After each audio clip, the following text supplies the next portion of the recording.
Remis, es médico especialista en diagnóstico por imágenes, docente de posgrado de la Universidad Nacional de Tucumán, docente del curso de especialista en diagnóstico por imágenes, director médico del Centro de Diagnóstico Remis. Va a hablar sobre ecografía y resonancia en la evolución de la ASP. Bueno, buenos días. Gracias por venir y levantarse temprano el día sábado. En primer lugar, me quería felicitar al doctor Mauro Brandao por las excelentes charlas que nos dio, no solo la reciente, sino durante la jornada de ayer, así que un agradecimiento especial desde nuestro congreso por su presencia. Y bueno, nos vamos a dedicar ahora un poquito a un tema particular, pero es un tema que a todo el mundo le guste hacer, dentro de lo que hacen ultrasonografía, consideran muchas veces que es un tema o pesado, que es un estudio que lleva mucho tiempo en comparación con hacer, por ejemplo, una ecografía tiroidea. Entonces lo dejan un poco de lado. Y es un poco para desmitificar eso. Con un poco de práctica y teniendo un protocolo adecuado, vamos a ver cómo es un estudio simple, sencillo y muy práctico para realizar. Nosotros vamos a hablar fundamentalmente de la ecografía y algo de su correlación en resonancia magnética en la evaluación de la artritis psoriásica, siempre en referencia al componente periférico, no a la artritis axial. La artritis psoriásica es una enfermedad inflamatoria articular crónica y heterogénea que forma parte de un proceso mucho más amplio que corresponde a la enfermedad psoriásica, en la cual va a estar involucrado no solamente la piel, sino la articulación y las partes blandas. Fíjense que de 6 a 42% del paciente con artritis psoriásica con psoriasis pueden tener artritis psoriásica. Y es por ello que los métodos fundamentales en la evaluación de la artritis psoriásica van a ser el ultrasonido y la resonancia magnética. ¿Por qué? Porque lo más importante es la detección y la capacidad de distinguir el proceso inflamatorio activo de esa patología, y no tanto los cambios estructurales crónicos, que los vamos a ver muy bien tanto con radiografía como con tomografía computada. Entonces, ¿qué vamos a ver? Valorar como biomarcador en el diagnóstico, pronóstico, seguimiento y como medidas de resultado también en el estudio de investigaciones clínicas. La ecografía nos va a permitir valorar la presencia, sobre todo con la escala de grises y el grado de actividad inflamatoria a través del Power Doppler. Vamos a evaluar el compromiso inflamatorio a nivel de tendones y áreas de entesis. Nos va a permitir hacer diagnóstico, evolución y seguimiento de procesos inflamatorios en piel y uñas, que esto, como veremos a continuación, es sobre todo experimental, no tanto de la práctica diaria. El monitoreo de tratamiento local o sistémico de las distintas estructuras afectadas, articulaciones, tendones y entesis, que esto es lo que estamos haciendo actualmente, y muchas veces también la realización de artrocentesis, tanto diagnóstica como terapéutica. Mientras que la resonancia magnética vamos a poder evaluar todos los componentes del proceso inflamatorio y también el daño estructural. Dentro de estos componentes vamos a tener sinovitis, tenosinovitis, osteitis, entesitis, inflamación periarticular y edema de médula ósea. Y del daño estructural podemos ver la presencia de erosiones y proliferación ósea tanto en articulaciones periféricas como en las entesis. Acá hay un artículo que recomendado sobre todo para residentes y quienes están empezando, donde explica muy bien los 5 puntos centrales que tenemos que evaluar y centrarnos dentro de una artritis psoriásica del doctor Marcus Gutiérrez. Uno de ellos es la sinovitis, la tenosinovitis, la entesitis, también la onicopatía y la placa psoriásica. Vamos a ir desglosando cada uno de ellos. Con respecto a la sinovitis, es una hiperplasia sinovial que puede tener señal Doppler en el espacio articular independientemente de la presencia de líquido. ¿Por qué puede tener o no Doppler? Porque va a depender si es un proceso inflamatorio activo o crónico. Y el ultrasonido debemos saber que detecta la sinovitis en forma subclínica muchas veces. Entonces, hoy en día, los reumatólogos, aunque hagan el control tanto de la parte sinovial como de entesis, muchas veces nos piden en pacientes asintomáticos con una fuerte sospecha de la enfermedad. Bueno, como vamos a ver, este es un caso de una región dorsal del carpo en donde vemos un marcado engrosamiento sinovial radiocarpiano y también mediocarpiano con la presencia de Doppler positivo Recuerden que la sinovial, muchas veces, como en este caso, es bastante heterogénea, pero es una zona hipoecoica que es muchas veces difícil de diferenciar del líquido articular, a simple vista. Ahora hay que hacer algo muy simple, que es realizar la compresión con el transductor, y vamos a ver que la sinovial en general no es compresible o es muy poco compresible, sobre todo si tiene algún poquito de líquido. Y al colocar el Doppler vamos a ver cómo presenta en este caso una marcada compromiso inflamatorio activo por la presencia de Doppler.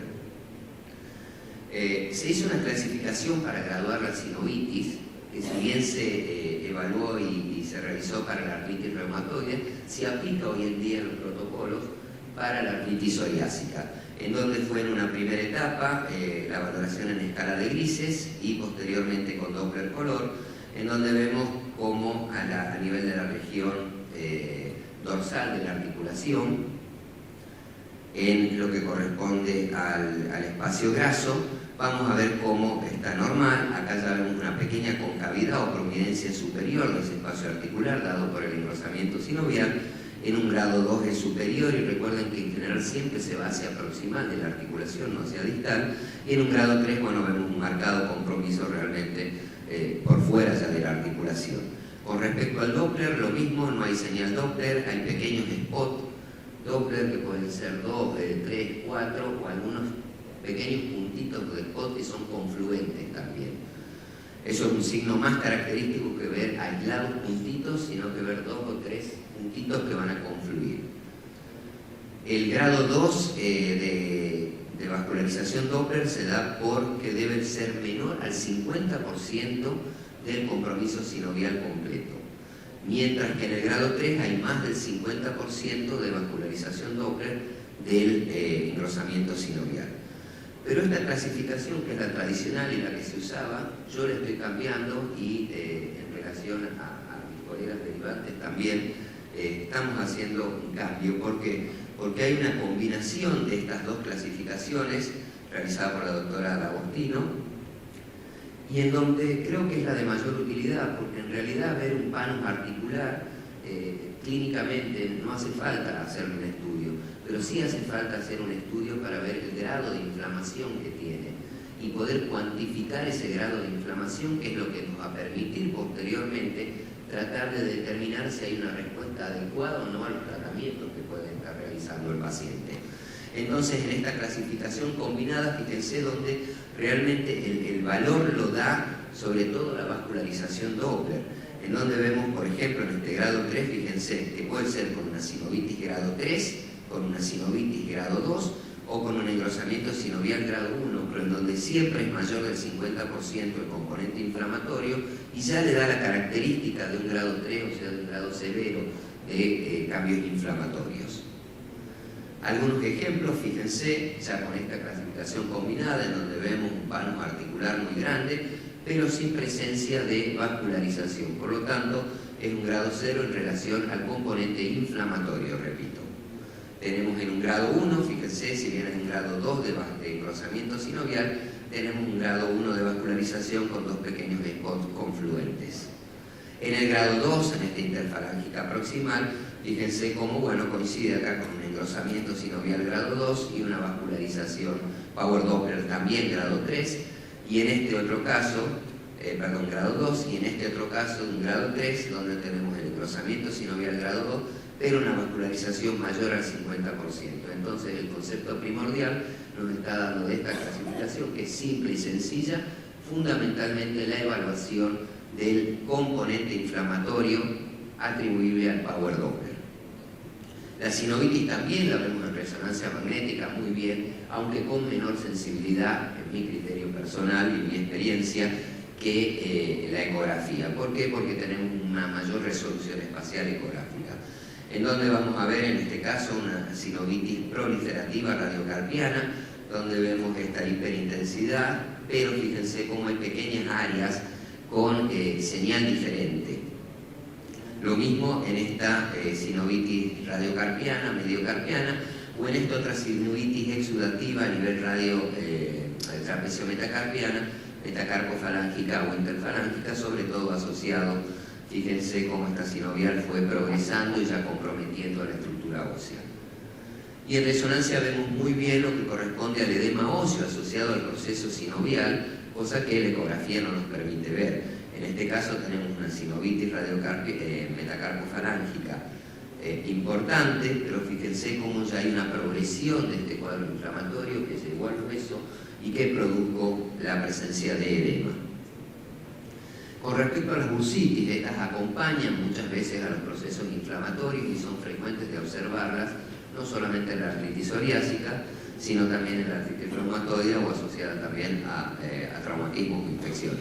Pero básicamente, y acá podemos ver el concepto nuevamente, la diferenciación del proceso del engrosamiento sinovial del líquido articular. Acá fíjense, es una extensa sinovitis donde tenemos parte de engrosamiento sinovial y parte de líquido particulado. Si nosotros hacemos compresión con el transductor, fíjense cómo desplazamos el líquido particulado y dejamos en evidencia clara el proceso o el engrosamiento sinovial.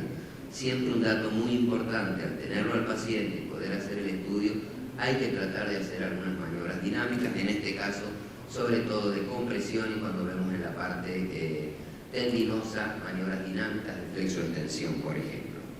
Con respecto a la tenosinovitis, sabemos que es el engrosamiento sinovial a nivel de la vaina del tendón. Ese engrosamiento sinovial, al igual que en la articulación, puede estar acompañada de líquido o no, y que puede tener vascularización Doppler o no, dependiendo de su grado inflamatorio.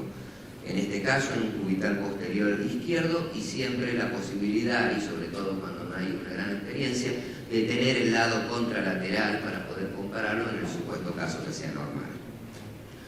Tenosinovitis exudativa a nivel del flexor del pulgar, tanto en ecografía y su correlación con resonancia magnética, o en este otro caso, en el primer compartimento extensor, una leve tenosinovitis, pero fíjense cómo ya empieza a tener vascularización Doppler, un mínimo cambio en el patrón fibrilar del tendón, y en donde ahí el ultrasonido, recuerden que puede observar pequeñas cantidades de líquido peritendinosa que muchas veces en resonancia, inclusive hasta con una microbobina, no son tan fáciles de identificar. Y en este caso, bueno, una grosera tenosinovitis del primer compartimento con un marcado compromiso peritendinoso del extensor corto y del aductor largo del pulgar. Con respecto a la dactilitis o dedo en salchicha, recuerden que nosotros ahora estamos viendo un poco más patología de mano, pero se da también la artritis con compromiso fundamental a nivel de los pies, en donde también podemos ver. La dactilitis o dedo en salchicha es un cuadro característico atribuible a la artritis psoriásica, y en donde se va a caracterizar sobre todo por un componente de tenosinovitis del aparato flexor y asociado a bastante edema y compromiso inflamatorio difuso edematoso del intersticio de partes blandas. Su correlación con resonancia magnética, donde vemos magníficamente la tenosinovitis con el compromiso de partes blandas, y en este caso ya era un proceso avanzado que también tenía asociado una sinovitis con edema óseo. Con respecto a la entesitis, y este es el punto clave dentro de la evaluación de la artritis psoriásica, y es donde creo que la ecografía ha ganado sobre todo un terreno importante, porque la entesitis es la inflamación de la inserción de los tendones, ligamentos y de la cápsula en su inserción, en su unión al hueso. La característica clave de la artritis psoriásica es que puede ser el sitio inicial del proceso inflamatorio musculoesquelético. Actualmente, en referencia a todo lo nuevo en la literatura, se está hablando del compromiso de la entesis distal del extensor a nivel de la falange de los dedos. Y este proceso se cree que puede ser el comienzo de todo el cuadro inflamatorio que posteriormente, en forma más tardía, va a afectar distintas estructuras. Recuerden que la evaluación clínica de la entesis es bastante pobre. 30 al 50% de los de pacientes con artritis psoriásica, ante la compresión de la entesis, o sea, de la maniobra clásica de evaluación, solamente van a ser positivos, o sea que nos está quedando entre el 30 y un 70% de pacientes con compromiso entesial y sin una adecuada valoración o evaluación clínica. Es por ello que, repito, muchas veces nos están empezando a pedir en pacientes asintomáticos con una sospecha clínica, obviamente, de un cuadro de artritis psoriásica. ¿Cuáles son los componentes que tiene una entesitis o para determinar que esa entesis está inflamada? Y esto es algo que por fin se logró consenso a nivel mundial, porque es la primera parte, poner consensos, clasificar y estadificar bien las cosas para poder tener algo estandarizado y de esa forma poder hacer una adecuada interpretación de cualquiera de las personas, recordando y tratando de homogeneizar, porque sabemos del operador dependiente que es la realización del ultrasonido. Entonces, ¿cuáles son los componentes para determinar que hay una entesitis? Es un tendón anormal donde hay una pérdida de la arquitectura fibrilar normal, hay un engrosamiento del tendón, del ligamento, de la cápsula en su unión al hueso, puede haber calcificaciones, entesofitos e irregularidades, la presencia de erosiones también en caso de una entesopatía crónica y la señal Doppler a menos de 2 milímetros de la cortical, o sea, comprometiendo el órgano entesial. Y una entesis activa se va a caracterizar por tener señal Doppler positivo y una o dos de las anormalidades en la escala de Glick, que son las que dijimos previamente, una entesis hipoecogénica o una entesis engrosada. Recuerden que calcificaciones, entesofitos y erosiones no van a indicar actividad inflamatoria, solamente se hacen referencia a una entesopatía crónica que puede estar activa o no, dependiendo fundamentalmente de la vascularización Doppler. Acá tenemos una entesis normal, un tendón con su patrón fibrilar característico en su inserción a nivel de la cortical, que fíjense está respetada en este tendón de Aquiles, y acá una entesopatía característica con un marcado engrosamiento del tendón, con zonas hipoecogénicas del mismo, una marcada vascularización, ya vemos irregularidad, inclusive una pequeña calcificación a nivel de la entesis de Aquiles y asociada a una pequeña bursitis retrocalcánea. Un cuadro de una entesopatía inflamatoria característica y manifiesta. ¿Y cómo graduamos las entesis? Así como vimos la graduación, que es bastante simple de la patología, del compromiso sinovial, el compromiso entesial también es fácil de catalogarlo o de graduarlo, perdón. En donde tenemos que puede estar hipoecogénico y engrosado, o sea, en la valoración con el modo, con la escala de grises, donde está ausente, leve, moderado, severa, grado 1, 2 o 3. Y con señal Doppler, que es lo que más importa, repito, por el compromiso inflamatorio, donde va a ser en un grado 0 sin presencia de Doppler, en un grado 1 leve va a haber menor o igual a 2 señales puntiformes no confluentes, o sea, pequeños pasitos. Y esta es siempre en la práctica diaria y en la relación, en el diálogo con colegas, es lo difícil, graduar muchas veces entre ese grado 1 será o no será, o el paso al grado 2 donde ya es más simple. En el caso moderada tenemos de 2 a 4 señales puntiformes o una confluente. Y en el caso severo hay más de 4 señales puntiformes o más de una confluente.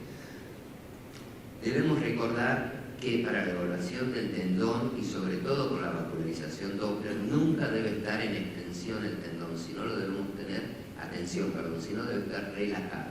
Entonces eso es importante. Y por otro lado, la evaluación de un tendón con Doppler no debemos comprimir fuertemente, es por eso que es muy importante realizar una buena colocación del gel para no apretar y comprimir, porque si no, pequeñas vascularizaciones van a pasar desapercibidas y vamos a tener por ahí una entesis inflamada que la vamos a poner en un informe como normal. Entonces es muy importante tener en cuenta y tener presente ese dato. ¿Dónde vamos a evaluar las entesis? Clásicamente en el codo, en el tendón extensor del epicóndilo lateral, a nivel de la rodilla, en la inserción distal del tendón cuadricipital en la rótula o del tendón rotuliano en su inserción proximal o distal. Y a nivel del calcáneo, inserción del tendón de Aquiles y a nivel de la inserción de la fascia plantar. Acá tenemos una entesitis del tendón rotuliano, fíjense, un tendón nuevamente engrosado, heterogéneo, con pérdida del patrón fascicular, con áreas hipoecoicas, acá la presencia de una pequeña calcificación y una entesopatía también crónica a nivel distal, fíjense una gran calcificación, mismas características, irregularidad ya de la cortical, de la tuberosidad anterior de la tibia. Pero al poner Doppler, fíjense la marcada vascularización que presenta en relación a una entesopatía crónica activa.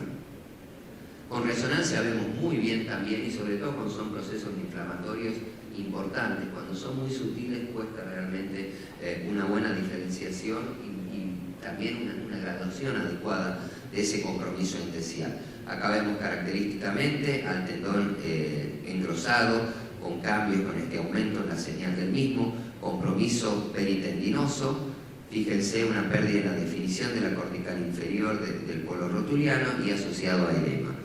En su correlación con ecografía podemos ver esta entesopatía activa también. Y una entesopatía plantar característica con el engrosamiento también y el cambio de la intensidad a nivel de la fascia plantar, en este caso asociado a un espolón calcáneo y a edema óseo y de partes blandas. Con respecto a las erosiones, son de irregularidad cortical, que va a estar presente en dos planos perpendiculares y que nos va a hablar de un proceso crónico, donde ya hay cambios estructurales del hueso. Ahora, esa entesopatía, esa erosión puede estar activa y eso se va a caracterizar por la presencia o la entrada de flujo vascular dentro de la erosión. Y un punto que les quería remarcar es un poco la evaluación del compromiso de la artritis psoriásica a nivel del dorso de la articulación metacarpofalángica, porque la articulación metacarpofalángica siempre se tiene en cuenta, se cree que es patrimonio de la artritis reumatoide, ¿sí? Donde es el compromiso inicial, pero muchas veces vemos compromiso metacarpofalángico en la artritis psoriásica. ¿Cuál es la principal diferencia que tenemos? Es que el compromiso se da en las partes dorsales del dedo o de la articulación y no hay un compromiso manifiesto, muchas veces un escaso compromiso metacarpofalángico a nivel articular. Y en donde es característica la peritendinitis, con un cuadro inflamatorio muy importante rodeando al tendón, y detalles que también vamos a ver que van a ser el compromiso metacarpofalángico, que es el engrosamiento de las poleas a nivel A1, que son las poleas más grandes, y en donde vemos cómo se produce un engrosamiento de las mismas y con Doppler muchas veces presentan vascularización. Esto es uno de los signos característicos que nos puede llevar muchas veces a la presencia de un stop a la maniobra dinámica de flexión-extensión del dedo o al dedo en resorte.